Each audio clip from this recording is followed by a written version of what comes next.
what I'm going to talk about today, I'm willing to bet most of you know every single thing I'll tell you.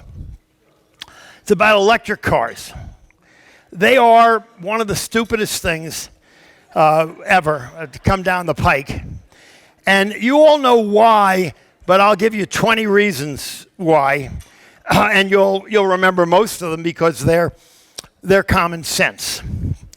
The government really isn't dumb about knowing all the things I'm going to tell you, why they're a stupid idea.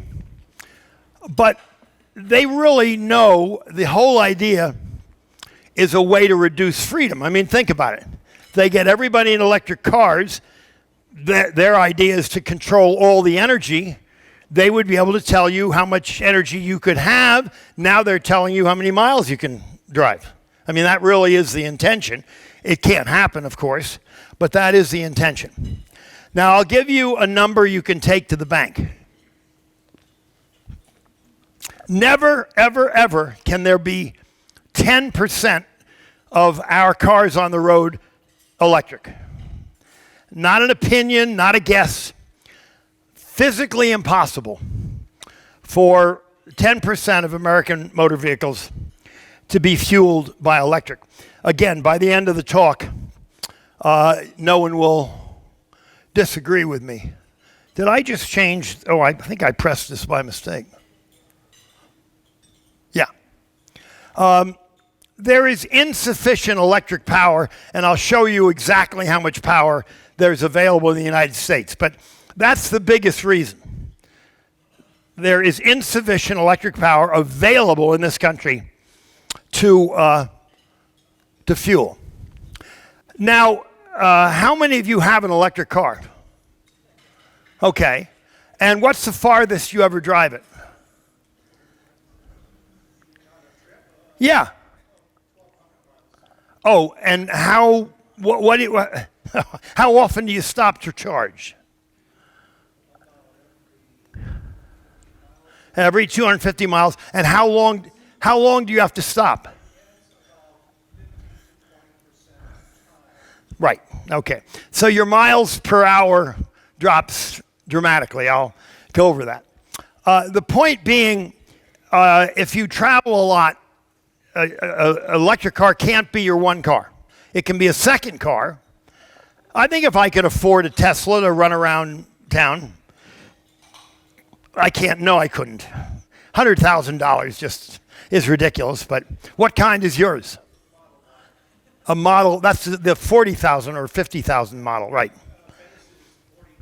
Okay. That's very good. Musk is doing very well with his less expensive car. Now, I had already said leftist government, which you've heard enough about our leftist government and the rather miserable, depressing future. They basically want to control all travel in the country. Now, let me say, everything you heard from Mark Morano's depressing talk last night, my wife left crying. I mean, it was so depressing. She couldn't stay till the end. I know Mark really well, and I wouldn't get up and leave as much as I wanted to. But it doesn't matter what all these terrible people say. It isn't going to happen, and they're not going to win. And you've heard a few positive things from Bonner Cohen, who gave, in my mind, the best speech I've ever heard. Without a single note, not an or an not wasting a sentence. It was amazing. And everybody's had a few good things to say. The first good thing is that we're going to take back the House of Representatives big time on November 8th. And that's going to be the beginning of the pendulum swinging in the other way. It's going to take a while. These people have been at it for years. Starting in January, they can't spend any more of our tax money. They can keep spending what they already approve of, but the House controls every single nickel, and there'll be no new directives or laws that can spend our money. So it's a beginning. As you heard said... Oh. This is too close. Oh, okay. All right. Oh, thank you, Willie. I'm sure my wife will tell you that she was sure I would knock it off. Yeah. So she's much more relaxed now. But starting in the Republicans aren't a lot better than the Democrats, but they're not going to spend any more of our money when they have control of the House, which they will beginning in January. The election's the 8th of November, and you're going to see some absolutely horrible, what do they call that, lame duck stuff from November 8th to the 1st of January. Now, one of the silliest things that some of you say and other people say is, I don't understand why the Biden administration can't do things to keep the price of gasoline down. I mean, that's so dumb. They want the price of gasoline where it is. In fact, anything you ever say that you don't approve of their policies and how dumb they are to have these policies, how can you be so dumb? Everything they do is intentional. I mean, they're part of all the stuff Mark did talk about last night and others as well. Their goal, they're communists, they're fascists. Their goal is to destroy America, capitalism, etc. I mean, that's a fact. They're not going to win. SEC of Energy, the Secretary of Energy, her name was mentioned by Bonner Cohen. Was the governor of Michigan. What's her name? Okay. I saw her say, the price of gasoline doesn't matter. We're all going to have electric cars. Now, she's a graduate of Cal Berkeley. I mean, has to have a brain, I think, Harvard Law School. It's hard for me to believe she believes that, but maybe. It's really dumb. They say, and you've seen the phrase, that the internal combustion engine is going to end in the dustbin of history. For the rest of your lives and your children's lives and your grandchildren's lives, the cars in every parking lot 50 years from now will look just like the cars in today's parking lot. I mean, that's a fact. And they want to do away with fossil fuels. You can't do away with fossil fuels. My favorite thing is they're now trying to decarbonize the world. That would be de-lifing the world. I mean, that's stupid, I think they are. No life on Earth without carbon dioxide. Now, a number of studies have been done that only 15% of the population can afford an electric car. The material required to produce the numbers the government talks about is not available, even in China. There simply are not the metals, the rare earths, and all the things for batteries, for whatever. They do not exist in the world. So another one of the physical impossibilities. Now, you know that China is responsible for providing all the rare earths. We have a lot of rare earths. The EPA doesn't let us mine them. As I'm sure you know, China uses child and slave labor to produce them. Our government loves giving work to China so they could care less about it. We have tons of rare earths, and we've never gotten approval really for a single mine to mine them. You heard one of the speakers, it might have been, I think it was Bonner, saying that in the new legislation they've approved 500,000 charging stations, and he pointed out that that's not near enough. They will never be built, I can guarantee you. And he also mentioned there are 500,000 what's called supercharging. A normal electric charging station takes 6.5 hours. A supercharging station, of which Tesla has quite a few, can be done in a half hour. That's the absolute minimum. But there'll never be enough charging stations, no matter how much money the government puts out. Anyone tell me how long a battery of an electric car lasts?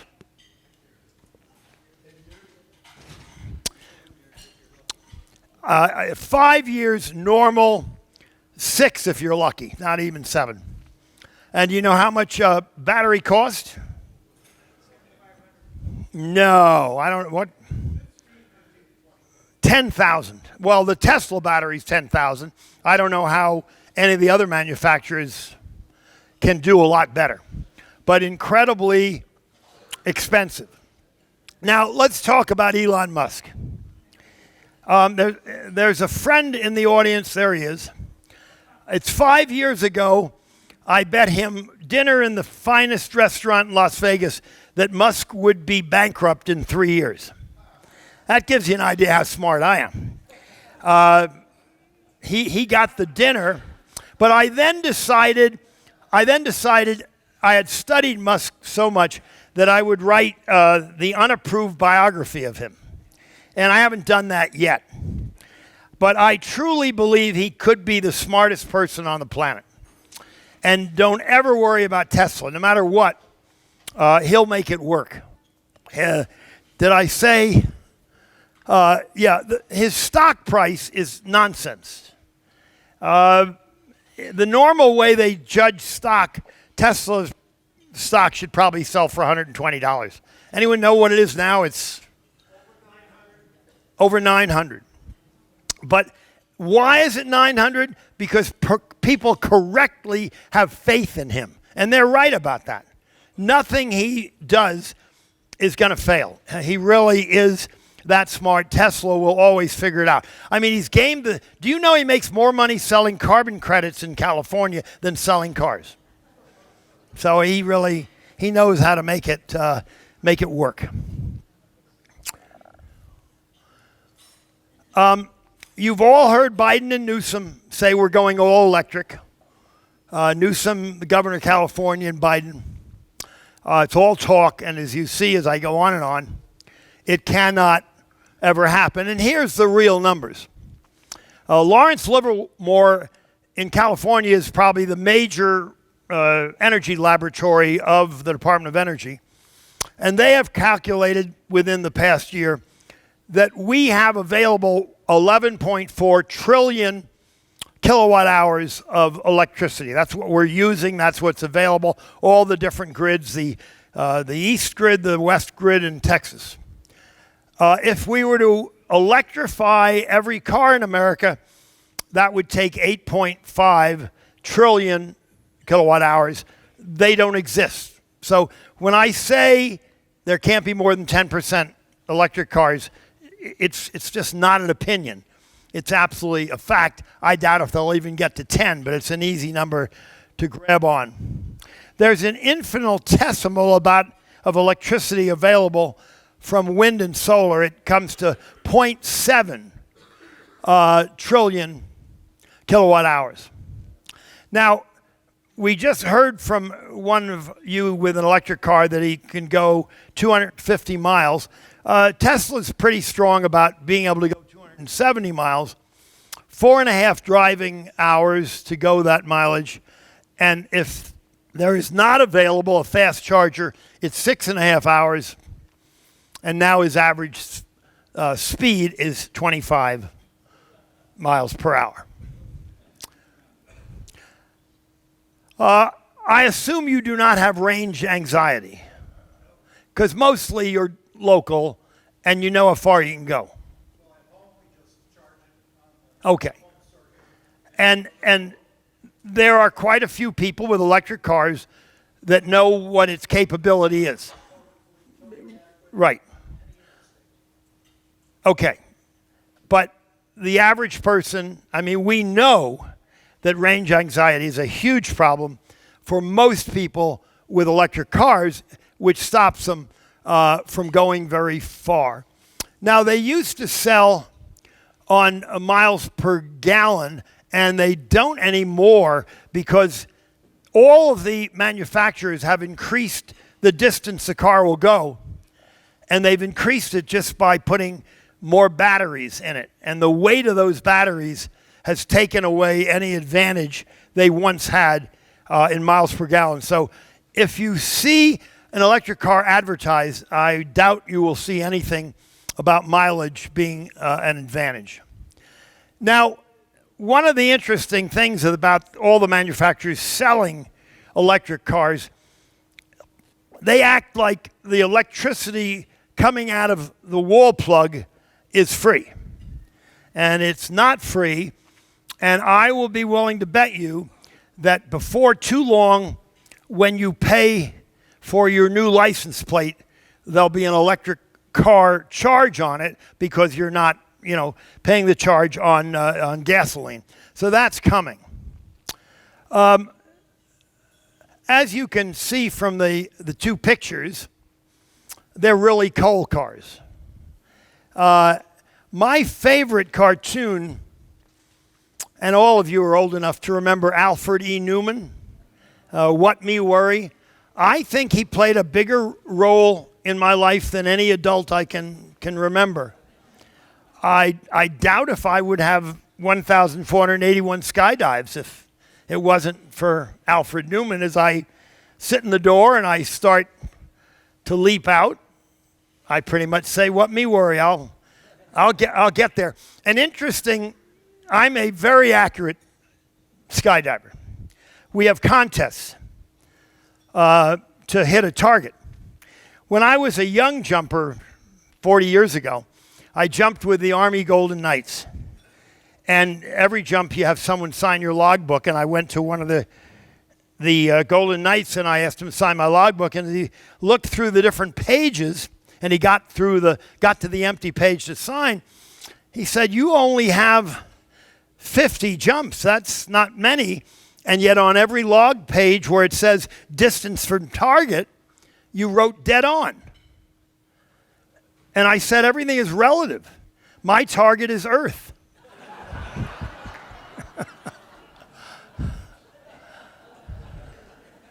So they are really coal cars, and those two cartoons show it. Where do you live? Okay. Okay. Do you see the same mileage in the middle of the winter as you do in the summer? Usually, there's a cold weather deficit. Problem, right. So, wow, okay. I don't know how to compute that or make sense of it.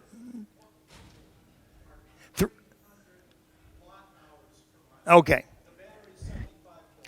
So Howard Hayden will understand 300 watt hours per mile, and after my talk, he'll explain it to me because he's one of my mentors.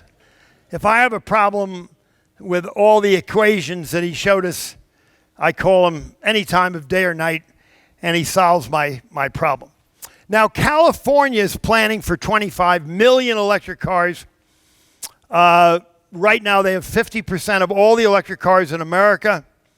All the other states roughly have 1%, which says everybody in the other 49 states is smarter than the people in California. And I truly believe that. It is the land, some of you, well, anyway, it's the land of fruit and nuts. And I have two daughters who live there. And it's pretty much hard to live there and not become a liberal. And when my wife and I go visit, we have to rehearse everything we say.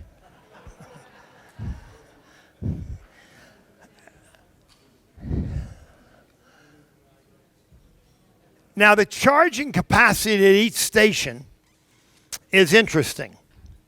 Normally, when you pull into a gas station to fill up, you're in and out of there in 5 minutes.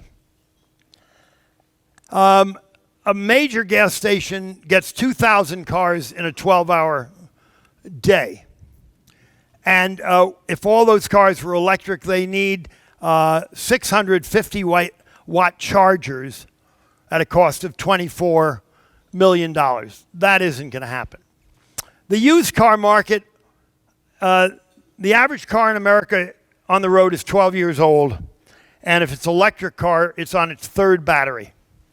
So no bargain for used electric cars. There is no landfill disposal for the batteries, for the car. One of my favorite pictures is outside of Paris. There's a parking lot with all the cars the city of Paris owns, and they're all electric. They're very small. They're all electric. And they just park them in this lot because there's nowhere that'll take them as a landfill. And obviously, they're already leaking stuff out of their batteries, just like your old flashlight batteries. You open it up, and they're all leaking. Getting rid of them is a major problem. There just are there are no landfills. It's the same problem with wind turbines. There's nowhere to put wind turbine blades. That is a huge problem.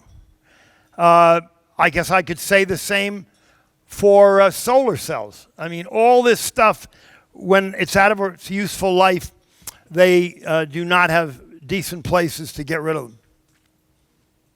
Now, this is something you wouldn't know at all, and I had to research this with Tesla, and they admitted to it, that you really can't have more than 3 Teslas on a city block. They'll just blow up the electric system. You'd have to, get more electric into the community. And Tesla will not argue that point. Now, the parking limitations are my favorite. Pretty much many areas do not allow them to be parked underground. There've been 31 sort of recalls by car companies making electric cars to owners of 33 million cars, ordering them to park outdoors. And in all of those orders, they said park outdoors and not near anything that you'd worry would catch fire. I mean, they do. And did they already do that? They've all done it. And my favorite thing with an electric car fire, raise your hand if you're not aware you cannot put out an electric car fire with water. Raise your hand if you didn't know that.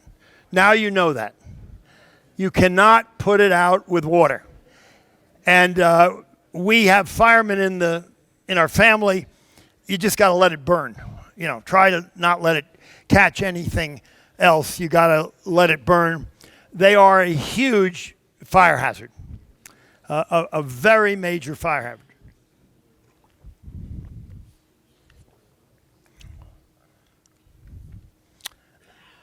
It's the lithium-ion battery.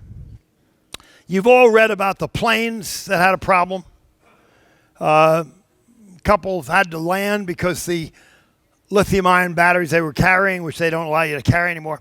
And you all have a cell phone with a 1-ounce lithium-ion battery. 1 ounce. The Tesla battery weighs 1,000 pounds. The gasoline has 80 times more energy density than any battery. I mean, gasoline is really amazing. I think none of us talk about the wonders of fossil fuel and gasoline and coal and their ability to be right there on site and how much energy you get out of very little area. You've got to mistrust all the people trying to get rid of fossil fuels because all they talk about is some side effect that's insignificant and not the fact that they've made life what it is for all of us in the past century. Do manufacturers know all this? My guess is they do. I don't think you can run General Motors or any of the other companies without understanding these things. So why are they making them? I think they're smart enough to know exactly how many cars they can sell, and that's how many they're making. They're all making them. And so unless you think about it, you'd say, well, how can they be that dumb if what Jay is saying is correct? I don't think they're that dumb. I think they'll all sell what they make. Now, the tax credits are interesting, and I think you've heard a couple people talk about it. It started with $7,500 for the first 400 cars, and then it got lower for the next 200 cars, and then it halved again. Theoretically, it should be over soon. It'll never be over. I think Bonner might have said that. The lobby for the electric car, windmills, solar, is too strong. But here's something I know you don't know. You might know. You get a tax rebate for having it, right? You don't have to prove that you have it. It's honor system. Is that a shocker? You just say you have an electric car, probably have to give them a BIN number or whatever. You do not have to prove it. It's an honor system. That is insane. People simply do not know it. And of course, they expect all of the energy to come from wind and solar. I don't have to tell you anymore about the stupidity of wind and solar. Undependable, too expensive. That brings me to a audacious thing I invented with a friend. It's called the Ciccone-Layer rule of thumb. You've never heard of it because we haven't been copied or published enough. You'll find it in any article we write, me and Terry Ciccone. But the Ciccone-Layer rule says that for every kilowatt hour of electricity you put on an electric grid, you've got to put on an equal or greater amount of fossil fuel power to back it up running pretty close to 100%. So when the wind doesn't blow and the sun doesn't shine, you just stick that additional fossil fuel power onto the grid. Most of you know a little bit about grids, probably not a lot. But the thing you should know and don't know is every grid, not maybe a community grid of a few houses, but there are three major grids in the United States, East, West, and Texas. They must have the exact amount of power going into the grid as coming out of the grid. That would be something you wouldn't know, but it's a fact. And it can only vary by a fraction of a percent. And if it gets out of whack by a couple percentage, the grid goes down and everything, depending on electricity, crashes. And you're all familiar what happened in February 2 years ago in Texas. They were within 5 minutes of the biggest national disaster in this nation. Now, what the grid operators do when they have a bunch of wind and solar and they can't balance it, they have an agreement with every major company in the area that if we have a problem, we're going to shut off your electricity to get it in balance. And that's what they do. But it's really horrendous. The more wind and solar you put on, which doesn't no good because you got to add fossil fuel, the more of a problem the grid becomes. Home recharging rates are now being, England now is putting in a total separate electrical system for all electric cars and charging a lot more for it. And I think could see this in this country. I don't think we'll get that far where they need to do that. Now, at home, your rate is low if you're recharging at night. At the filling stations, they're paying a peak rate. As I said, UK is now how many of you heard that a ship sunk with 4,000 electric cars on it on fire? That was really fun to watch. I mean, nobody was hurt. Just 4,000 electric cars are somewhere on the bottom of the ocean. I think they're a great second car. Like I said, I keep saying that I'd buy a Tesla if I had the money, but I'm not. I have a trouble buying a $50 steak, so I guess I probably could not buy a $100,000 Tesla. I have a car that gets 42 miles to the gallon on the road and 38 miles to the gallon in city. It's not a special car. I can lift it myself, which is why it gets really good mileage. It's very, very light. It's a Hyundai Veloster, but weight and mileage really makes a lot of sense. But as a second car, I don't see any problem at all. Although, as I said, if you're just running around the neighborhood, a golf cart that's allowed on the road is probably a less expensive choice. So I said I would go short and get us back on time. So I've left a lot of time for questions. I'd love it if a few of you might disagree with me. I kind of doubt it, but you can try. So any questions at all? Very nice, Jay. I'm one of those Californians that's not yet a fruit or nut. One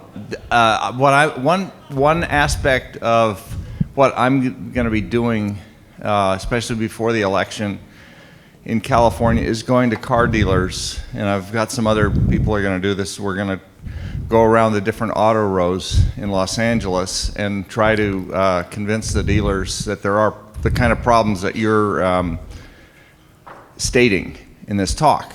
And so one way you could help is prepare some common sense bullet points, and I'll take them around and I'll let you know how this goes. Because the one group of people that haven't been informed are the purchasers of electric vehicles. So if you're willing to help out, we might. I would be happy to, and with that, I'll tell you. I don't. If my email should be in the list of speakers, but you can. If it's not, you can email Jeremy. But I have actually written out the entire speech, so I would be happy to send that to anybody, as well as the set of slides. But Jim, I'll do that. I will boil it down into a little longer than the bullet points here. You know, make a complete sentence out of them. I'll do exactly that. That would be great. That would be great. Okay. Very good. Thank you. James. Dr. Laird, I'm James Taylor, president of the Heartland Institute. Of course, you and I have been longtime friends. Long time. You mentioned in your talk about the rare earth mining and cobalt, lithium, and although mining gets a bum rap oftentimes from the environmental left, nevertheless, rare earth elements, lithium, cobalt mining, they're a different sort. I just pulled up, I did a Google search for cobalt and lithium mining. The two items at the top, number one, the New York Times, lithium mining projects may not be green friendly. Number two, from the Washington Post, cobalt mining for lithium ion batteries has a high human cost. Can you talk about the unique environmental pestilence, for lack of a better term, that rare earth mining, cobalt mining, lithium mining impose upon the environment? Well, it's all open pit mining. You're digging up the soil, and the Chinese use slaves to do it. Most of the cobalt comes from Africa, and they are, in all cases, do not have any concern for human rights for the people that do the mining. So there is a huge human cost in the mining of rare earths, and we get 100% of them essentially from China. And I'm sure our current administration, whoever runs it, I have no idea. I assume it's Obama and Soros and Bill Gates and a few other people. I always get a kick out of people calling it the Biden administration, and somebody, it might have been Bonner, said something removing the name Biden from it because he has nothing to do with it other than reading a teleprompter. And in case you're concerned about him leaving office before it's time, you obviously don't know his wife, Jill. There is no way she will let him leave office because she likes being first lady more than him being president. But most of the people running the government are friendly to China, have investments in China, have no problem with, you've heard it from many people on the stage, no problem with China benefiting from the fact they make all the wind turbines, they make all the solar panels, and all the rare earths for cars. My only question, Jay, I agree with everything you're saying, is are you familiar with Eric Peters, the libertarian car guy? No. Yeah, you have to look him up, and it's eepautos.com, and he is extraordinary. I mean, the points you're making are, he used to test drive cars for a living. He lives in Virginia, but not so much anymore because of his critique of not only the lockdowns and everything, but all of this electric force-feeding the electric cars into the American. All right, so you're saying he's actually for electric cars? No. Oh, no. Absolutely. Okay. The opposite, and he's a very, very good resource. I will look, and his name again? Eric Peters. I will look him up. In fact, anybody that has, I collect electric car stuff. Anybody that has an article that you think I might not have seen or with a point I didn't make, please send it to me. I just keep a constant database on it. Yeah, my name is Brian Gardner. I'm from right here in Las Vegas, and I started advanced technology research. My free report is on the table. Some of you might have gotten this report in the goodie bag, and this is all about the frailty and the falsity of global warming and human-caused warming of the planet. What we know is that the Earth goes through ice ages periodically. We don't know if it's going to be in 100 years, 200 years, when. But the very idea of taking more CO2 out of the atmosphere, which will hurry up and cool the planet even more, is simply another facet of their desire to kill off as many people as possible. We need more CO2 in the air with being in the end of the interglacial and a coming ice age. Wouldn't you agree? I totally agree. And Patrick Moore, at a talk on a conference I was at in Toronto a few months ago, who understands that we're still low on carbon dioxide. 420 parts per million is very low. Most of the world's history has been well over 1,000. When the dinosaurs walked the earth, it was 6,000. But Patrick said something interesting. He thought that within 200 years, if it stays low, we'll be crushing limestone to get more carbon dioxide in the air. By the way, I read your paper, and it's excellent. Thank you. I thank you for all the hard work you've done on this presentation. Thank you. It's a labor of love. Thank you. Good afternoon, Dr. Lair. To your knowledge, do any of these charging stations, whether the existing ones or ones proposed to be built, are they accompanied by on-site local electrical energy storage of some sort, whether battery banks, centripetal, pneumatic, or any other? Well, I can tell you for sure 95% of them are not. I'm only saying that because there may be a few.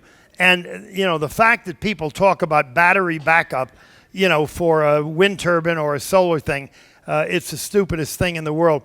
The largest battery ever built was built by Elon Musk for South Australia.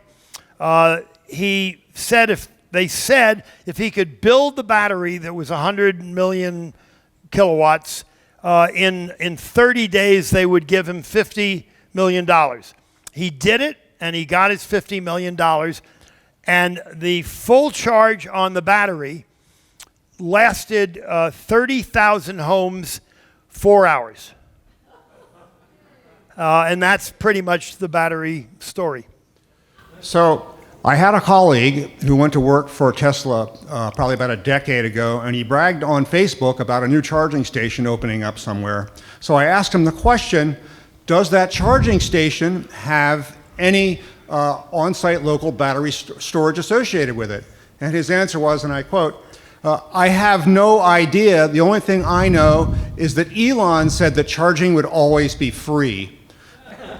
This is really important because that gentleman over there cited with the electric car said his battery bank was 75 kilowatt hours worth of energy storage. Right. That's if what's you required. charge that at a supercharger in 1/2 hour, that's you're throwing the switch on a 150 kilowatt load, which is enormous and incurs enormous costs to the utility supplying that power in the absence of a local battery store. So these charging systems are completely destabilizing to the grid. You're- And I can you're tell you a exa- firsthand story about how a team of engineers I was working with at a facility my boss got a visit from our facilities manager because we powered up a 50 kW appliance for a week, and our facilities manager paid a visit to my boss, and he said, "You guys scored a 50 kW peak load charge for this week. Did you know that? $50,000." Yeah. Well, that's why you're supporting what I said. There cannot be more than three $100,000 Teslas on the same block. And you had the number right. 75, whatever the number is, service, and most homes don't have it. So in order to have more than three Teslas on a block, which I'm sure will pop up. I mean, in a rich neighborhood, it would be possible for 4 homes or 5 homes. They're going to have problems, for sure. Thank you. You're welcome. There is one rare earth mine operating in California. Of course, it's owned by China, and it's all shipped to China for processing. I knew there was one in California, but I didn't know it was. I thought it was an on and off deal with EPA. I did not know it was owned by. Thank you. I thought I'd share some recommendations or observations about advocacy. Jim Enstrom said, go down to the car dealers and share some of these sobering facts. But everyone lives in a pollution control district. I am on an advisory committee to a pollution control district in California. In California. Yes. I assume, though, that there are similar organizations. They seem to be mandated by the EPA. And of course, we get proposals and funding for things like electric buses, electric trucks, and I ask the question, how much pollution are we mitigating per metric ton by purchasing these electric vehicles or subsidizing electric buses, trucks that cost at least twice as much and don't have the range and have a lot of problems with operations?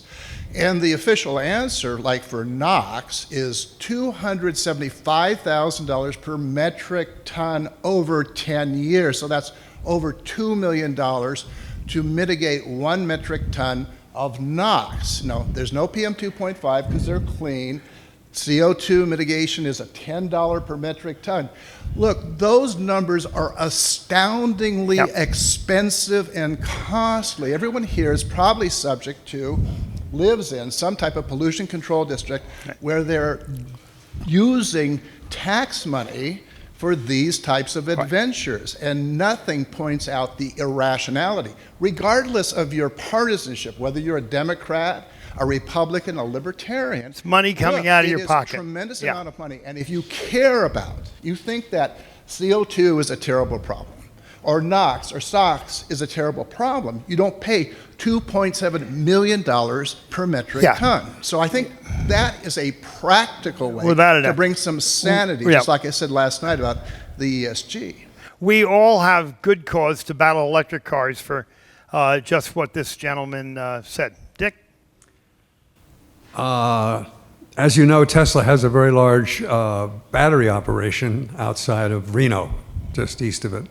I believe that one of the reasons they moved and built that facility was not only because I live in Las Vegas, we here have no income tax, because about 100 miles north of us, there is a large potential lithium mine. It's, as you say, it's an open pit type mine, and it requires a lot of water and this, that, and the other thing. It's only one little problem. The environmental groups don't want it built because it's going to kill a couple turtles or some particular plant or some butterfly or something. So it's not happening. And maybe it will, but despite the fact that lithium is so important, You can't build the batteries without them. It's just not happening, and No. who knows when it will. And neither we or China can make enough for any of it. It's kind of a joke, but it cost us tax money. But let me say this. All of you, or most of you here, will have a conversation with a friend who's considering an electric car. And you might share with them everything you've learned here today. Ron. Jay, as you pointed out, the EVs put a lot of challenges to the grid, and EVs pay no gas tax, which repairs the roads.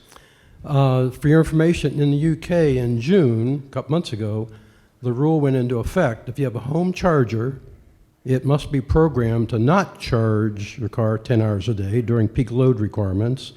And the most important thing is your charger is on a separate meter because they're getting ready to charge the EV users to repair the grid and to repair the roads. And I'm surprised that California, being the leader, hasn't done that yet. I promise you that will come to California within the next 3 years. There's little doubt about it. I loved it. It was great. I'd like to ask, if possible, the fellow who owns a car, an electric car, what it costs him to fill up. Do you know? Tap him on the shoulder. By the way,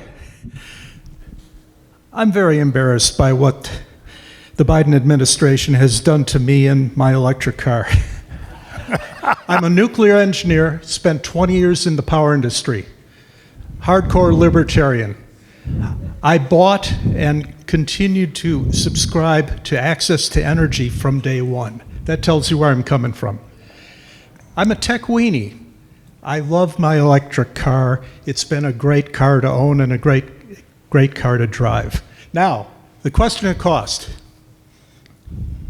I just wanted to convince you I'm not a plant from the other side. At home, I pay about 13 cents per kilowatt hour.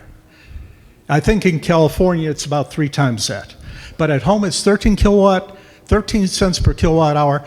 If you're assuming an automobile gets about 30 miles per gallon, that's my vehicle, which requires 300 watts per mile, watt hours per mile. I always get that wrong. The equivalency is my home electricity is the equivalent of $1 per gallon gasoline if the ICE car gets about 30 miles per gallon. So until gas gets down to $1 a gallon, I'm doing great. Now on the road, the price can be between 2 and 3 times what I pay at home. So instead of the equivalent of $2 per gallon gasoline, as opposed to $1 per gallon gasoline, it may be 2 or 3 depending on where you charge up. So those are the numbers right now. If you're driving 70 miles an hour, what's the on-level road? Yeah. What's the power draw? How many watts do you need to do that? It's about... repeat my question. Yeah, I'll repeat the question. The question is, if you go faster, does your mileage go down? And the answer is yes. Just like with our vehicle, we have probably put on 7. All I know is the total average I can give you for our vehicle. The total, we've had it a year and a half. We put about 18,000 miles on it.